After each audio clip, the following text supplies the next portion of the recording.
Today's video is brought to you by the amazing TrackLib. If you are a producer, a beatmaker, or an artist, we have an amazing deal that you're not going to want to miss out on. More from TrackLib later. With well over 75 million albums sold and an almost impossible to compute 61 billion streams on Spotify alone, it's fair to say The Weeknd has had quite the career so far. But there's one album that I find myself always going back to. 2011 saw the final part of The Weeknd's famed Trilogy release just before Christmas. Echoes of Silence arrived after Thursday and House of Balloons, further cementing this unusual, mysterious character, The Weeknd, at the pinnacle of this dark R&B wave that he was spearheading. And on a personal note, you've seen my journey through Abel's albums on this channel. And as much as I love his recent music, and of course, House of Balloons being my most watched video from him, there's something about this one that I just can't get away from. So join me on a journey into the depths of hell with Abel. The Weeknd testifies he makes a pact with the devil himself. It is the highlight of The Weeknd's career, well, at least until this happened. Echoes of Silence.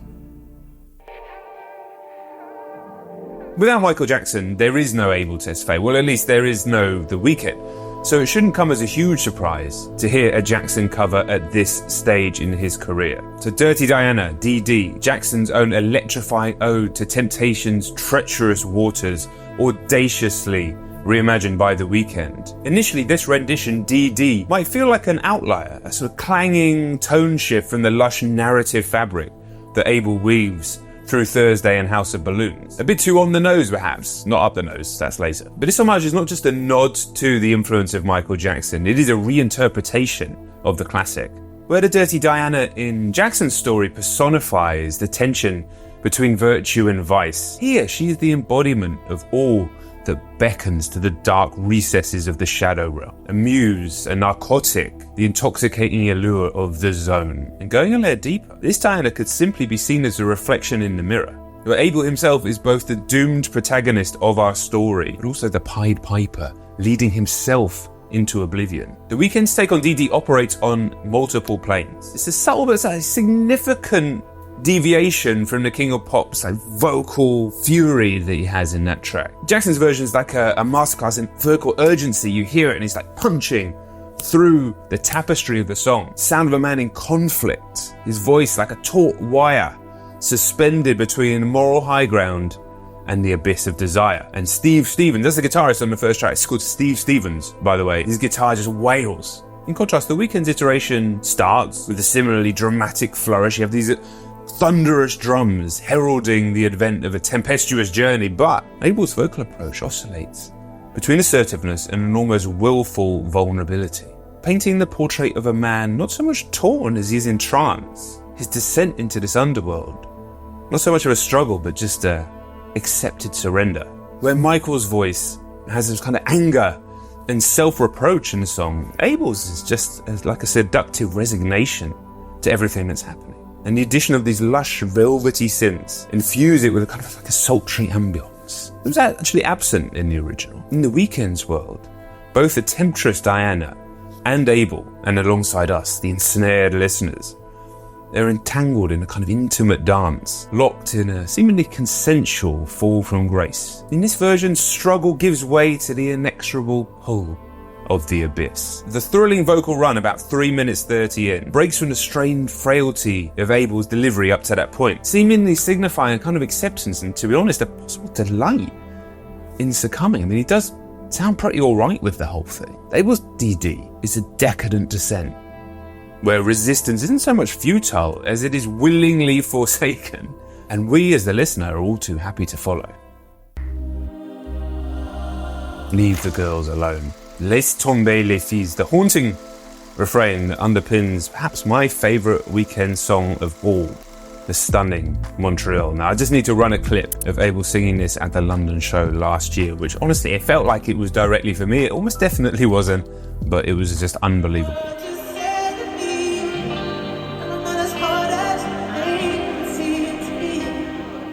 Leave the girls alone. That's what it means in French. Now, could this be Abel counseling himself? Or is it the voice of divine providence, a kind of a godly figure, or perhaps his own psyche, attempting to cut through this like hedonistic haze that is his life up to this point, and also the life that has been described and demonstrated in House of Balloons and in Thursday.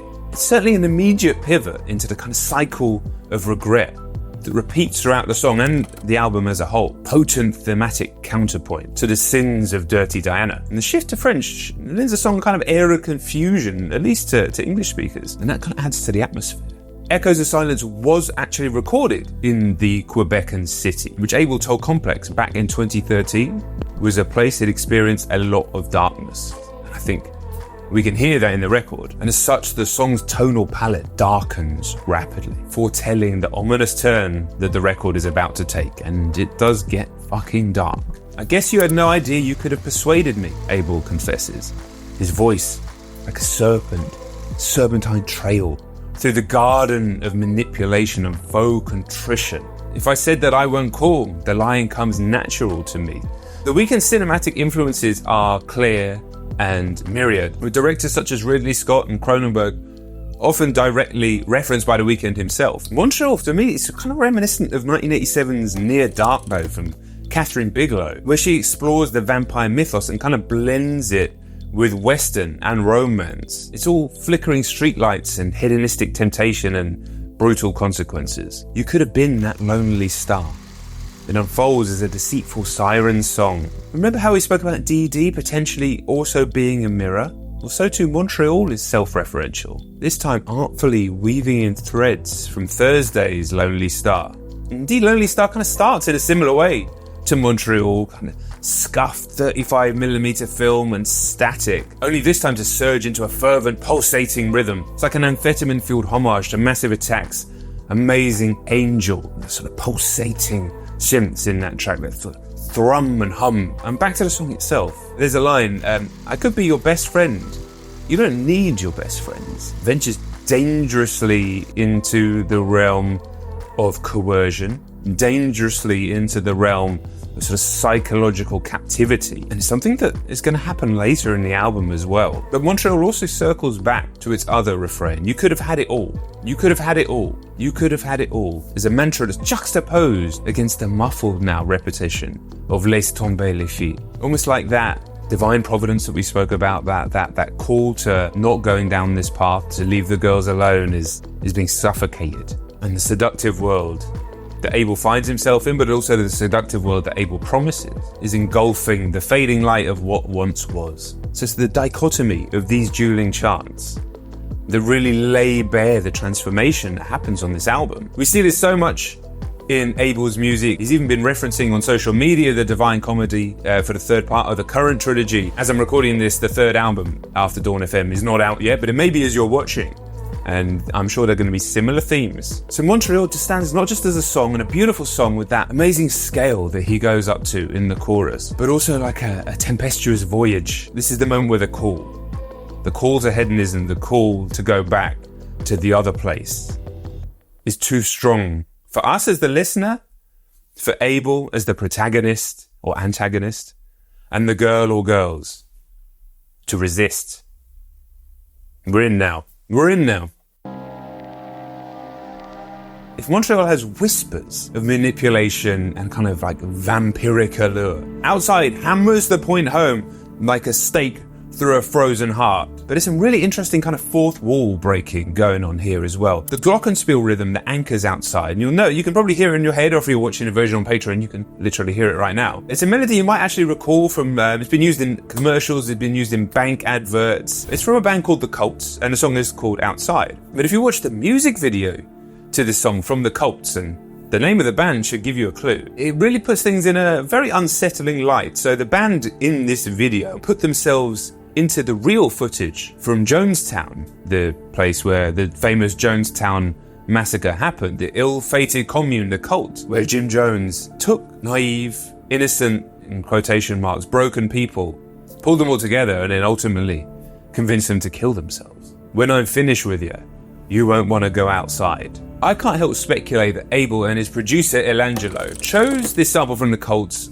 knowing exactly what that eerie duality was going to do to the song in total. And they pitch it down and they warp it so it's more twisted, almost like it's a siren's call again, beckoning us over to the rocks where our ship is just going to be decimated and we get dragged under. And when we do drown, and when we do get pulled into this, where do we get pulled to? I would argue we get pulled into the zone. He mentions it earlier in the track, and to me the zone's just like a sort of vortex of hedonistic chaos and beauty and ecstasy and dread and everything kind of rolled into one. If the House of Balloons itself is the physical embodiment of the Weeknd's realm, then the zone is its essence. Once you're ensnared, once you're trapped, once you're pulled under, you won't want to go outside. Now, the Zone, of course, is an infamous collaboration with Drake from Thursday. The two had worked together constantly at the time, with Abel actually being responsible for the writing of a lot of the songs on Take Care. But the Zone marked their first collaboration together on one of Abel's projects, and that OVO XO. This kind of ominous OVO XO, which just means they're kind of joint fan bases, they're joint crews. It takes on another meaning as it begins to echo throughout the rest of the album. Like Montreal, Outside makes use of the same thunderous drums, surely an homage to Phil Collins' seminal In the Air Tonight, a song itself about divorce, but it's used masterfully in the pilot to AT's cop show Miami Vice, and it's used to accompany moments of deep reflection, sort of haunting anticipation, as the two cops, Crockett and Tubbs, drive towards a big bus where they know there's going to be a big shootout. They could potentially lose their lives here. And when the drums hit in that song, in Miami Vice, and even here, it feels like we're past the point of no return. Us as the listeners, Abel himself as the protagonist and antagonist in this story, and the girls, or girl, are all ensnared. There is no longer an outside. If they don't let you in, you know where to find me. XO being Abel's fan base, Abel's crew, and kind of Abel's motif. This track is drenched in the excesses of nightlife, the good, the bad, the layered. It's not just about the revelry, it's the call that leads the listener astray. But as with everything on this record, there is layers to this shit. We've spoken about the coercion and the control in the music's language, yet the source is still unclear so far in the album. It's murky, like the contents of the cups strewn about the parties. On its surface, XO is a song about a girl with a drug problem who has spent her rent money on the party life and has nowhere else to turn but XO. Yet this is a situation engineered by Abel or the Weeknd's own manipulation. The vampire has to be invited in, after all. But once it has crossed the threshold, it won't leave. And once again, the cycle repeats. The nights go quicker than the days did. Time warps here, not unlike it does when you're in the middle of a drug-fueled haze. Nights eclipse days, and resistance is as futile as Sisyphus' eternal struggle. The path just spirals infernally down. Now musically, XO features a shivering, stuttering, synth-laden reimagining of Handel's Sarabande. Now if you indulge me though, let's go deep. And no, that's not a lyric from the song. Now, this Baroque piece, Sarabande, is famously featured in Kubrick, another one of the Weeknd's influences, Barry Lyndon. The story that encapsulates a narrative of ambition, indulgence, and downfall, not unlike the track at hand. The Sarabande, which is a sort of song or dance, is born from controversy, was so scandalous that it was likened to the depravities of hell by Cervantes himself. And I'm not talking about the pirate guy from Soul Calibur, I'm talking about the famed Spanish writer. If hell is the furnace of boundless pleasure and ensuing torment, then XO is its welcoming committee, its maitre d' at the door, and the Weeknd himself is just the warden at the gates. If they don't let you in to heaven, then you know where to find me. As the mood darkens further, any sense of foreboding is replaced by an unusual instrument. Softened steel drums bring a party mood, as if to comfort and reassure the listener. Everything's fine. And after that sense of comfort kicks in, the drugs, the high, the zone, don't you worry about a thing, XO will be everything you need, just believe. It's a haunting line that slices through the melody, one of the most outwardly unpleasant in the Weeknd's entire repertoire. I'm going to read this one off the page. I want to catch you at your best. When your hair's a mess, when you look so depressed and you're filled with regret and you feel like you've got to go home. It is the nadir of exploitation where the predator has cornered its prey at its most defenseless until his toxic embrace seems like the only refuge. I mean, it's kind of like what R. Kelly did. Because all we ever do is love. Open up your mind. You can find the love. Girl, you ain't alone. We all been alone. Baby, just be honest. And in this moment of kind of musical bliss, the transition to the host, a touch of the divine, a fleeting glimpse of sanctuary, a pinnacle of ecstasy just within reach until the curtains are drawn. The illusion is brief. Carefully, here's not the sanctuary of the divine, but that same haunting, seraphic call that underpins the zone. The scene darkens. You say you want me. I remember who you are. Is Abel the host because it's his party? Or is she the host, with the Weeknd's vampiric curse, the parasite? I have a test for you. You say you want my heart. Well, baby, you can have it all. An accompaniment, the story of the story, a painting of the scene. This is the Weeknd's most uncomfortable song. A track that awes with its gripping and disturbing atmosphere, but taken at face value, it describes a deeply unpleasant scenario. The test, the initiation to enter the vampiric inner circle, is to meet Abel's boys. Now, some have taken this to mean his collection of Class A drugs, but this interpretation's too simplistic for me. This is the peak, or should I say the depths, of hedonistic debauchery. A deep-rooted disregard for the soul. I promise when we're finished, we'll head to where I'm living. Shifts in pitch disorientate and disturb as you're listening to it. At once they're kind of mimicking the sensations they're describing, the highs and dizzying lows of the drugs, but at others they echo something more satanic and demonic. Nothing here is right. The test that the subject has to pass is so unacceptable, so taboo. It's the film Requiem for a Dream at its most depraved, as Jennifer Connelly's character succumbs to her addiction and, pained by remorse and horror, pays her dealer a visit, knowing what's in store. And yet we lose ourselves in the chemical maelstrom, the stomachs flitting between the adrenal horror of a gripping panic attack and the disorienting sear of chemical ecstasy. And in that we feel a brief moment of penitence. Suddenly we're in Abel's head and body, struggling to breathe, paranoia crashing through his consciousness. Don't mind all my writings on the wall. I thought I passed my peak and I'm experiencing fall, and all I want to do is leave because I've been zoning for a week and I ain't left this little room trying to concentrate to breathe, but just ride it out. She must ride out the high, as must we all. The repeated refrain, the OVO and the XO, a line from the zone, repeats in demonic tones as the chaos of the demonic ritual continues. Oof. But there it is, the fall. Leave the girls alone. Same old songs, like a stark detachment from the previous tracks. A tonal shift that would feel quite jarring if we didn't all need a fucking break after initiation.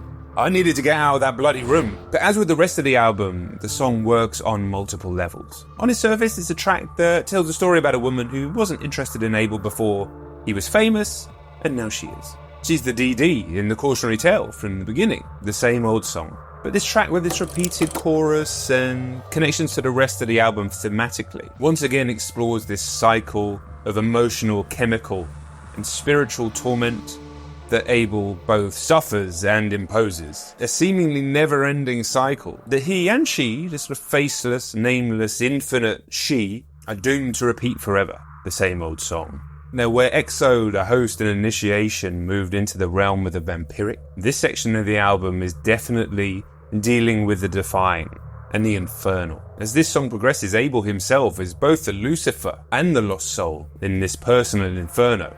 We're talking about the Divine Comedy once again, talking about Dante's Inferno, as he falls through the layers of regret and self-imposed punishment. I tried to teach you, but I need some lessons, he admits. Here he's acknowledging his role in this cycle of pain, but yet also recognizing his own entrapment within it. Abel sold his soul to the devil to live this life, and same old song is the moment where that becomes clear.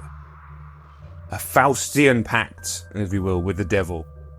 Well, you know what happens when you sell your soul to the devil? You get what you want, but you lose everything that you are forever. So the initial thrill of this pact, the highs, the fame, the indulgence, the hedonism, and it's worn off, leaving only behind the echo of what was. And just as this track fades into such soothing and melodically satisfying, melancholy denouement, His mate Juicy J turns out to absolutely fucking ruin the atmosphere. I assume this is here because the two are mates and they'd go on to work together again, but in a project so tonally meticulous, this feels like a circus clown gate crashing awake, but it's kind of part of the mythos of the album. The Fall, a descent not only into the darker corners of the human experience, but also into the darker corners of the self. It stands as both a literal and metaphorical fall, a fall from grace, from innocence, from success, from the highs of ecstasy to the nadir of absolute despair. In The Fall, Clam's Casino, he drapes the track in this sort of shroud, this sonic shroud. It's really atmospheric, but once again, like much of the album, quite disconcerting. I don't know why that appeals to me so much. Probably says a lot about me, the fact that this is my favourite Weeknd album, but I do appreciate art that connects to the depths of what it is to be human at all levels. A lot of Abel's music does that, but I think this is the pinnacle for me. There's this kind of repetitive, filtered hand clap powering this whole track. Almost like an army getting ready for war, smashing their weapons into the shield. It's like Abel knows what's coming. He knows what he's facing, but he's ready for it. I ain't scared of the fall, he declares. A sort of almost nihilistic acceptance of what is inevitably coming. He's aware of the traditional narrative arc, the hubris before the fall, and he seems to embrace it, sort of surrendered to the cycle once again. He's been here before, of course. Leave the girls alone. And in an album full of religious motifs, you don't get much more specific than the idea, the concept of the fall from Eden, the fall of Lucifer from heaven, Dante's descent into the circles of hell.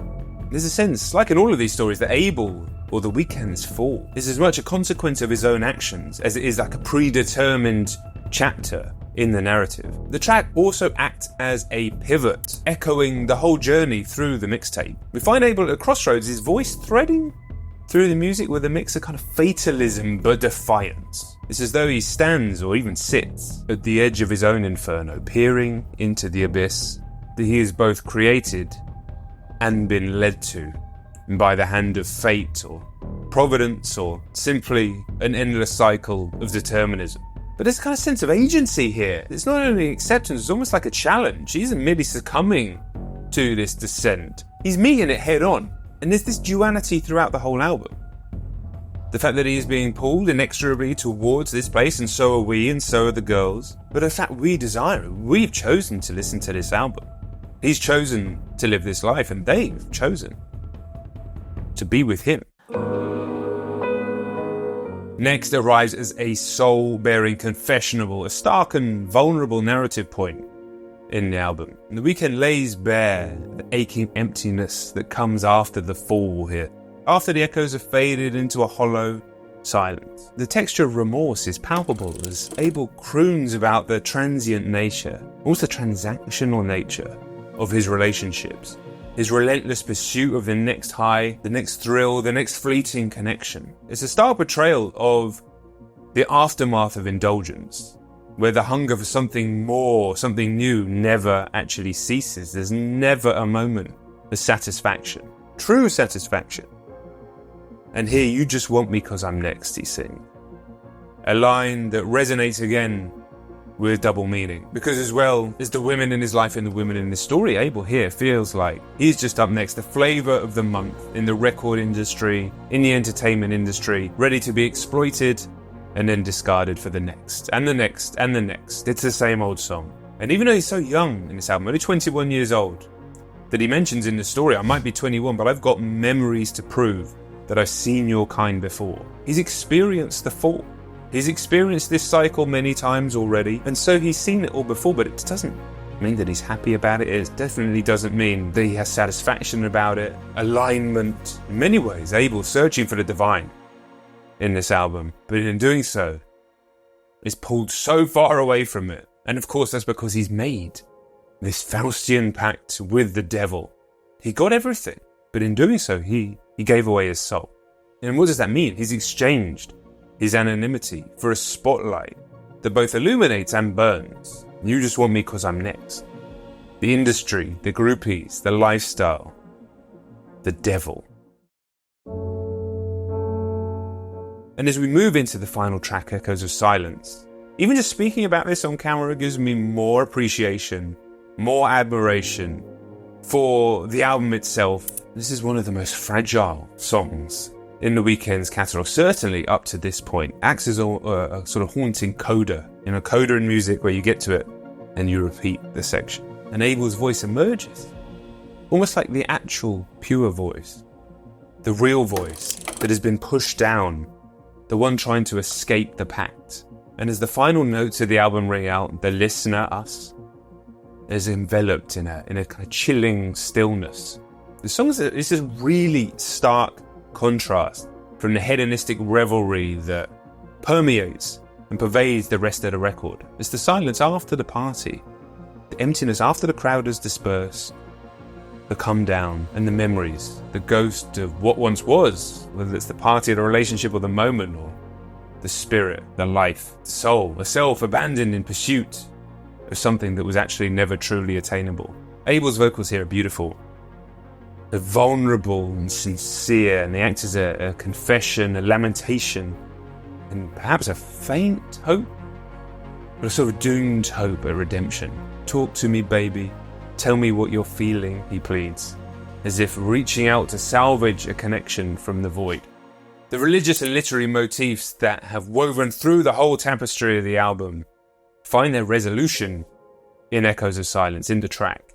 He's in a purgatorial state here, doomed to repeat the cycle, doomed to not be able to salvage his humanity and his soul. Silent echo of the consequences of his actions. Whether or not Abel's pact with the devil is a deliberate theme of the album, I'm not sure, but it's kind of irrelevant, because it's a narrative that's permeated literature and human existence forever. Whatever the devil, the satanic figure is in the story or in the reality, is always the same.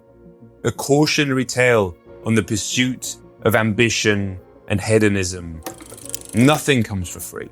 And the spiral of addiction, heartache, pain, loss, and despair is the inevitable consequence. In Echoes of Silence, the Dantean journey that we go on and Abel goes on does not culminate in hellfire, but just in a cold, numbing realization of isolation, of loneliness. It doesn't just close the album, this track, it seals the narrative arc with a poignant sense of finality, but also the beginning of the next cycle. Would you end your night with me? Don't you leave me all behind? Don't you leave my little life? In these lines, the Weeknd reaches out with a plea that is as desperate as it is tender. It's not clear, actually, if these words are spoken by Abel himself or the girl in the story, but with baby, please. All the bravado and the machismo and the masculinity of earlier in the album is stripped. It's just that fundamental human need for connection, for salvation.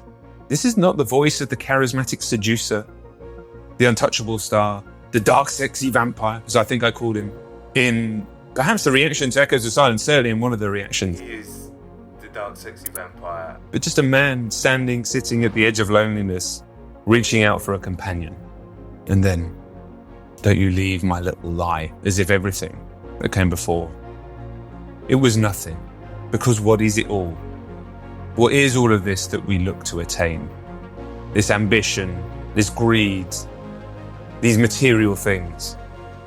If there's no soul, if there's no connection.